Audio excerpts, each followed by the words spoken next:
오늘도 기도의 자리에 나오신 성도님들을 환영하고 축복합니다. 사도신경으로 우리의 신앙을 고백하겠습니다.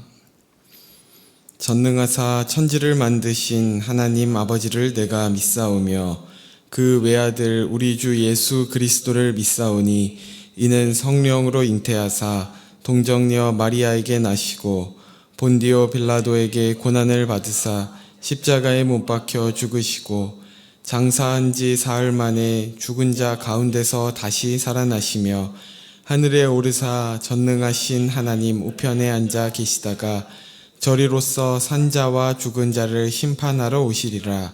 성령을 믿사오며 거룩한 공회와 성도가 서로 교통하는 것과 죄를 사하여 주시는 것과 몸이 다시 사는 것과 영원히 사는 것을 믿사옵나이다. 아멘. 찬송가 286장 찬송하시겠습니다.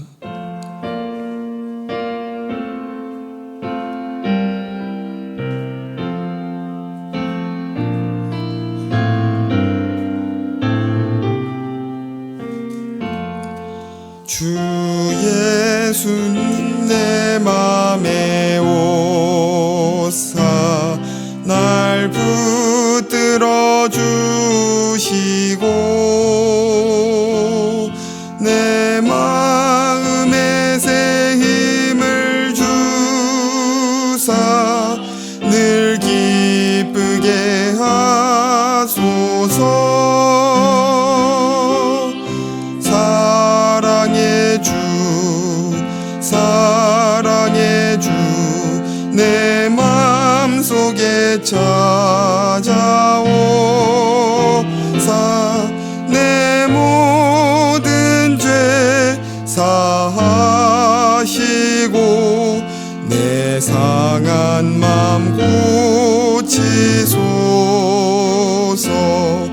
주 예수님 내 맘에 오사 내 소원 다하시고 내 무거운 짐 맡아주사 참 평안을 주소서. 사랑의 주 내 맘속에 찾아오사 내 모든 죄 사하시고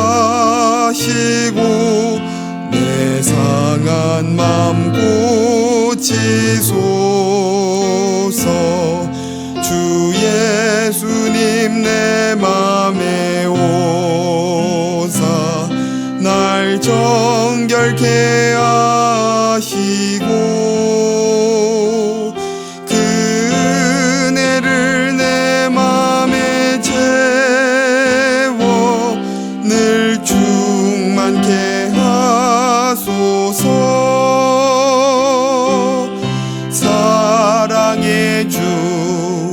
사랑의 주 내 맘속에 찾아오사 내 모든 죄 사하시고 내 상한 맘 고치소서. 주 예수님 내 맘에 오사 내 길 인도하시고 주 성령을 내 맘에 채워 늘 충만케 하소서.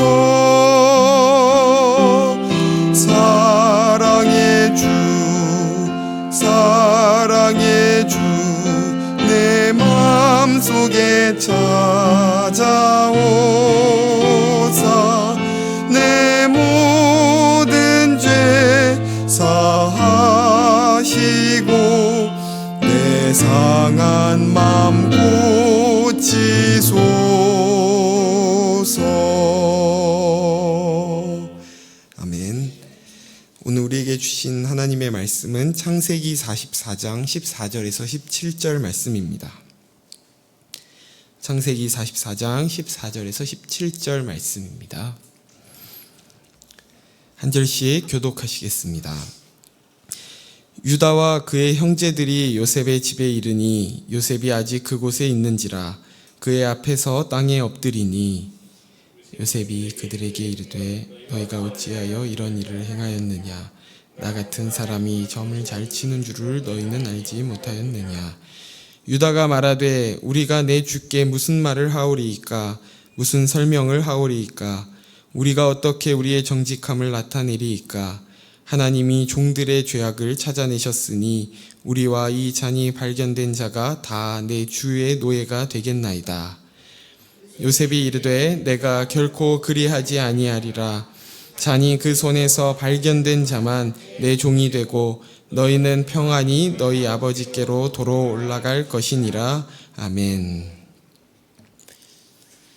지난 시간 하나님께서는 그분의 자녀들이 마땅히 배워야 할 것을 가르치시기 위해 때론 고통스러운 훈련의 시간도 허락하신다는 것을 살펴보았습니다.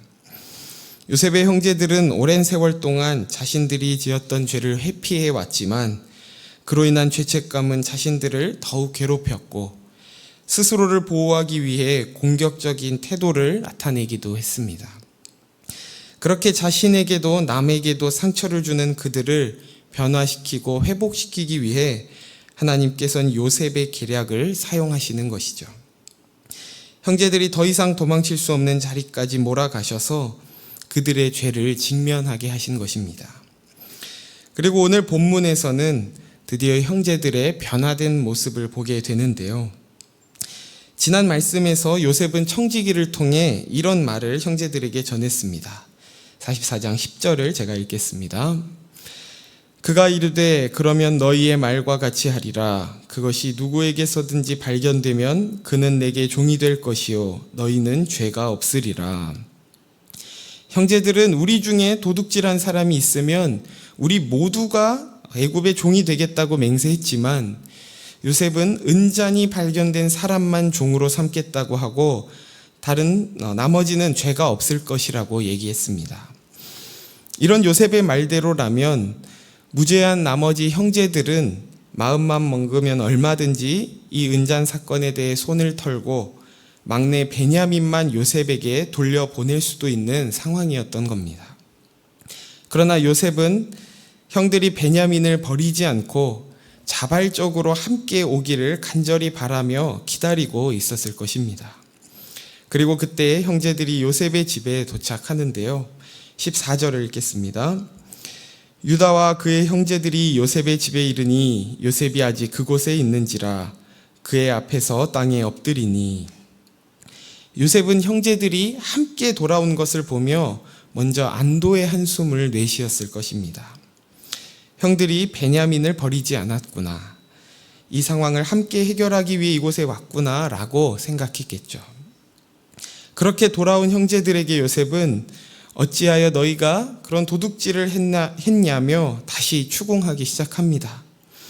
그들을 더욱 궁지로 내몰았을 때 그들이 정말 베냐민을 위해 이곳에 왔는지를 더 분명하게 보기 원했던 것이죠. 그러자 형제들 가운데 유다가 대표로 변론을 시작합니다. 유다는 형제들 중에 첫째는 아니었지만 여기에서는 마치 첫째처럼 행동하는데요. 오늘 형제들의 대표로 선 이 유다의 고백을 통해 형제들이 어떻게 변화되었는지를 함께 살펴보기 원합니다. 16절을 우리 함께 읽겠습니다. 시작. 유다가 말하되 우리가 내 주께 무슨 말을 하오리이까 무슨 설명을 하오리이까 우리가 어떻게 우리의 정직함을 나타내리이까 하나님이 종들의 죄악을 찾아내셨으니 우리와 이 잔이 발견된 자가 다 내 주의 노예가 되겠나이다. 유다는 막내 동생의 손버릇이 그렇게 안 좋은 줄 미처 몰랐습니다 라는 식으로 책임을 전가하지 않습니다. 형제들은 베냐민이 실제로 도둑질을 했다고 충분히 생각할 수 있었음에도 불구하고 그를 나쁜 사람으로 몰아세움으로써 자신들의 책임을 회피하지 않는 것이죠. 또한 유다의 고백을 보면 그는 단순히 은잔을 훔쳤냐 훔치지 않았냐는 사실 여부를 따지려 하지 않고 하나님의 뜻과 계획 속에서 자신들이 처한 상황을 바라보았는데요. 그가 이렇게 고백하는 것이죠. 하나님께서 종들의 죄를 찾아내셨습니다. 조금 이상하지 않나요? 그들은 은잔을 훔치지 않았는데 어째서 이런 고백을 하는 걸까요? 형제들은 당장 이 은잔 사건에 대해서는 결백했지만 그 사건보다 크게 하나님 앞에서 자신들이 과거에 지었던 죄를 인정하고 있는 것입니다. 그들이 지금 대면한 이 상황을 단순히 은잔 사건으로 보는 것이 아니라 그들이 그간 덮어둔 죄를 드러내시기 위해 하나님께서 개입하신 사건으로 보고 있는 것이죠. 그래서 그들은 억울했지만 실은 억울할 것이 없는 자들임을 고백하고 있는 겁니다. 얼마 전에 자신들의 정당함을 입증하기 위해 과장되고 감정적으로 반응했던 모습과는 전혀 달라진 모습인 것이죠. 그간 형제들이 과거의 죄를 외면하려 하고 자기 힘으로 자신을 지키려 할 때는 늘 불안과 두려움 속에 살았으나 이제 하나님 앞에서 자신들이 죄인임을 인정하며 하나님의 관점에서 자신이 처한 상황을 바라보자 그들은 오히려 겸손하고도 담대한 모습으로 이 총리인 요셉 앞에 설 수 있었습니다. 뿐만 아니라 그들은 이 은잔을 훔친 사건에 대한 책임을 지기 위해 우리가 다 주의 노예가 되겠다고 합니다. 이것도 마찬가지로 얼마 전에 그들이 같은 고백을 했었죠. 그러나 그때는 그들이 도둑질하지 않았다는 것을 해명하기 위한 자신들의 억울함을 호소하기 위한 고백이었다면 여기에서는 자신들이 죄인임을 온전히 인정하고 하나님 앞에서 죄에 대한 책임도 기꺼이 지겠다는 고백이었습니다. 표현은 동일하지만 그 속의 의미는 전혀 다른 고백인 것이죠. 그리고 무엇보다도 이 상황에서 그들 모두가 함께 노예가 되겠다고 하는 이 결정은 막내 동생의 잘못을 자신들의 잘못으로 받아들이는 결정이었고 진정한 가족으로서 다른 형제의 잘못을 함께 책임지고자 하는 결정이었습니다. 하나님 앞에서 자신을 바라보기 시작하고 또 하나님을 통해서 자신이 직면한 상황을 해석하는 것이 얼마나 큰 변화를 가져오는지 보여주는 것이죠.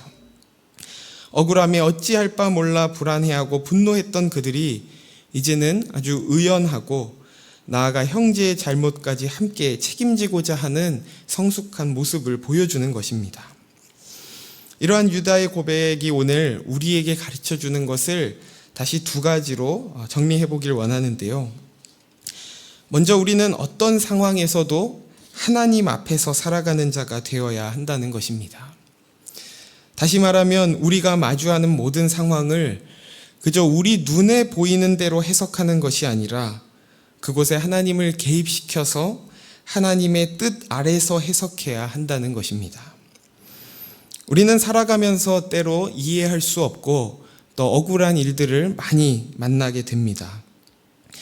그때 우리는 그저 이해할 수 없다고 또 억울하다고 소리치는 것만으로는 그 문제를 결코 해결할 수 없습니다. 우리가 이해할 수 없는 현상들 너머에 계신 하나님을 바라보고 그분의 섭리 아래서 우리의 삶을 바라볼 때 우리로서 도저히 이해할 수 없던 일들을 이해하게 되기도 하고 설령 이해하지 못한다고 하더라도 그 주님을 신뢰함으로 묵묵히 견디고 감수할 수 있게 되는 것이죠. 유다는 자신의 무죄함을 입증하기 위해 그의 어떤 논리와 변명들을 늘어놓지 않았습니다. 그는 하나님 앞에서 주어진 상황을 받아들이고자 했습니다. 그래서 은잔을 훔치지 않았음에도 자신들이 하나님 앞에 죄인임을 고백하고 또 그 책임을 지고자 노예가 되겠다는 고백을 할 수 있었고 그것이 세상의 관점으로 볼 때는 어리석어 보일 수 있지만 하나님 앞에서는 매우 정직하고도 책임 있는 반응이었던 겁니다. 저와 여러분이 이 형제들처럼 이해할 수 없고 억울한 상황을 마주할 때 나의 무죄함을 해명하는 데 급급한 자들이 아니라 그것을 넘어 하나님께서 기뻐하시는 뜻이 무엇인지 생각하고 그분의 뜻 안에서 우리의 상황을 해석하고 받아들일 수 있기를 주의 이름으로 소원합니다. 유다의 고백이 우리에게 가르쳐주는 또 다른 것은 형제의 잘못이 드러났을 때 그를 정죄하고 판단하는 것이 아니라 그 잘못을 덮어주고 그 짐을 함께 질 수 있어야 한다는 것입니다. 이것이 바로 요셉이 은잔의 이 계략을 꾸민 목적이었다고도 말씀드렸는데요. 설령 나의 잘못이 아니라고 하더라도 그것을 감수하고 끌어안는 것이 진정한 형제요 성숙한 하나님의 자녀된 모습이라는 것입니다.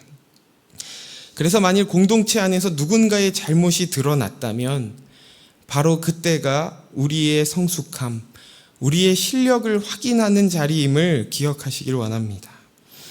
대개 그런 상황에서 우리는 거봐 너 그럴 줄 알았어 라며 쉽게 정죄하고 판단하지만 오히려 그런 상황에서 그런 잘못을 저지른 그와 우리 자신을 연합시키고 그의 연약함을 함께 지고자 하는 것이 하나님의 자녀된 자로서의 능력이요 자랑인 줄을 믿습니다.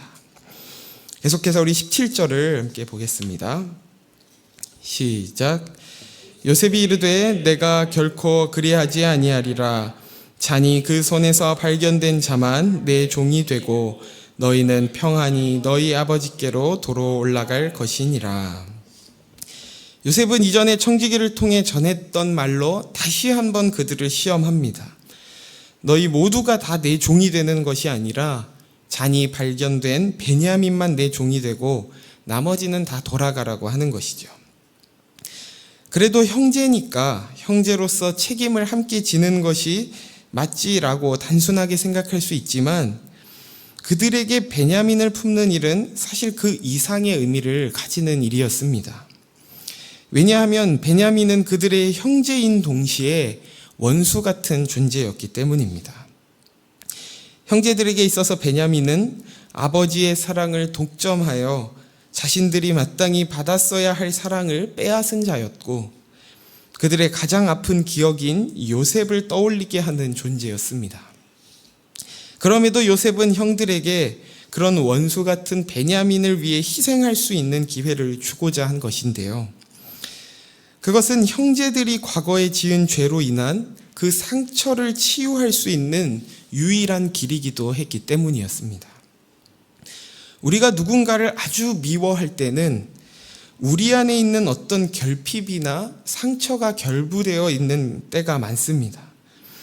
그래서 어떤 일에 대해 내가 지나치게 분노한다면 내 안에 그것과 관련된 어떤 상처가 있는 것은 아닌지 돌아볼 필요도 있는 것이죠. 이처럼 누군가에 의해 상처를 받고 또 그 상처를 자극하는 일을 다시 미워하게 되는 이 악순환을 끊는 가장 확실한 길은 그 미움의 대상을 오히려 축복하고 섬기는 것입니다.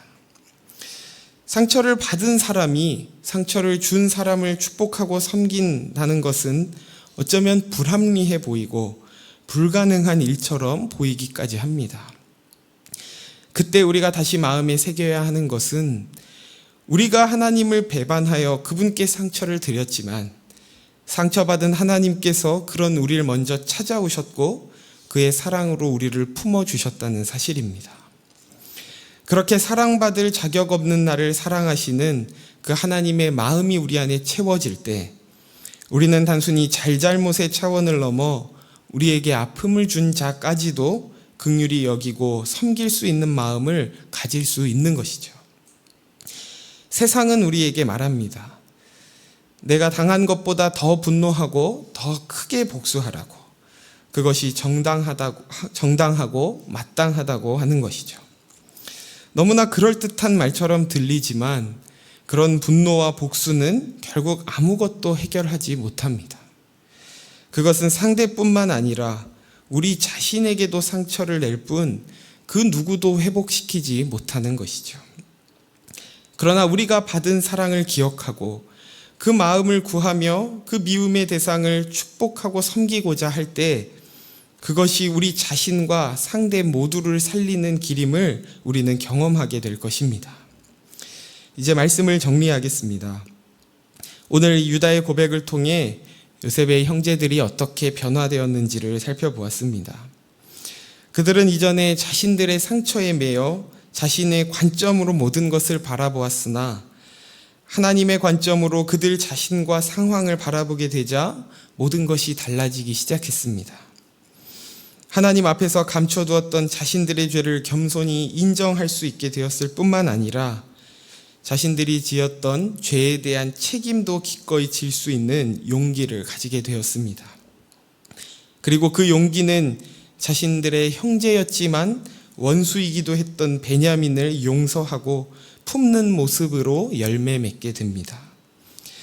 저와 여러분이 세상이 말하는 논리, 또 눈에 보이는 상황에 매몰되어 그 모든 것 위에 계시는 하나님을 놓치지 않기를 소원합니다. 하나님의 섭리 속에서 우리의 상황을 이해하고 또 하나님의 마음으로 우리 자신과 형제들을 바라봄으로 우리가 받은 그 용서와 은혜를 다른 이들에게도 나누는, 그렇게 다른 이들을 회복시키고 화목케 하는 직분을 감당하는 저와 여러분 되시기를 예수님의 이름으로 축원합니다. 이 시간 말씀을 생각하며 세 가지 기도 제목으로 함께 기도하길 원하는데요. 첫 번째로는 우리가 살아가는 모든 상황 속에 하나님을 개입시켜 하나님의 뜻과 섭리 안에서 우리의 삶을 이해하게 해달라고 기도합시다.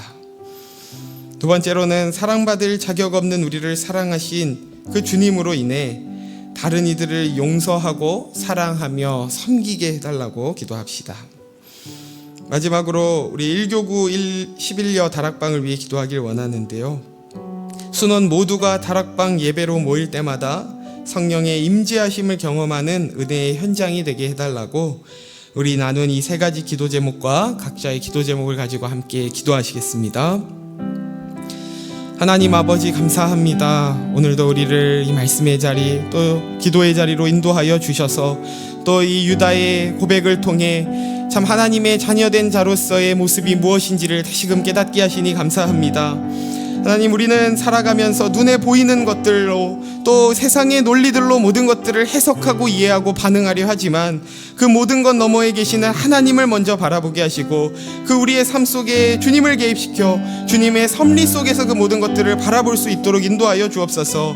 그리하여 우리 눈에는 참 억울해 보이고 이해할 수 없을 때에도 그 하나님을 신뢰함으로 묵묵히 그 자리를 견디게 하시고 또 그 모든 것